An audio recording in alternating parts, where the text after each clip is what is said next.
और जो लोग अपने आप को हिंदू कहते हैं वो 24 घंटा हिंसा हिंसा हिंसा, नफरत नफरत नफरत, असत्य सत्य असत्य।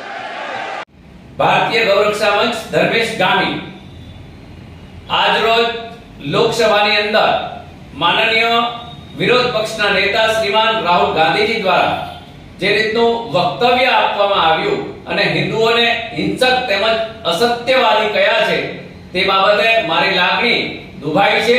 સાથે સાથે કરોડો હિન્દુઓ જે બહુસંખ્યક છે તે તમામની લાગણી દુભાઈ છે। આજ રોજ ઉમરા પોલીસ સ્ટેશનમાં મેં એમના વિરુદ્ધ અરજી આપી છે અને માનનીય રાહુલ ગાંધી ઉપર જે ભારતીય ન્યાય સંહિતા કાયદાની અંતર્ગત જે પણ એને સજા મળવી જોઈએ એ ચોક્કસ મળવી જોઈએ।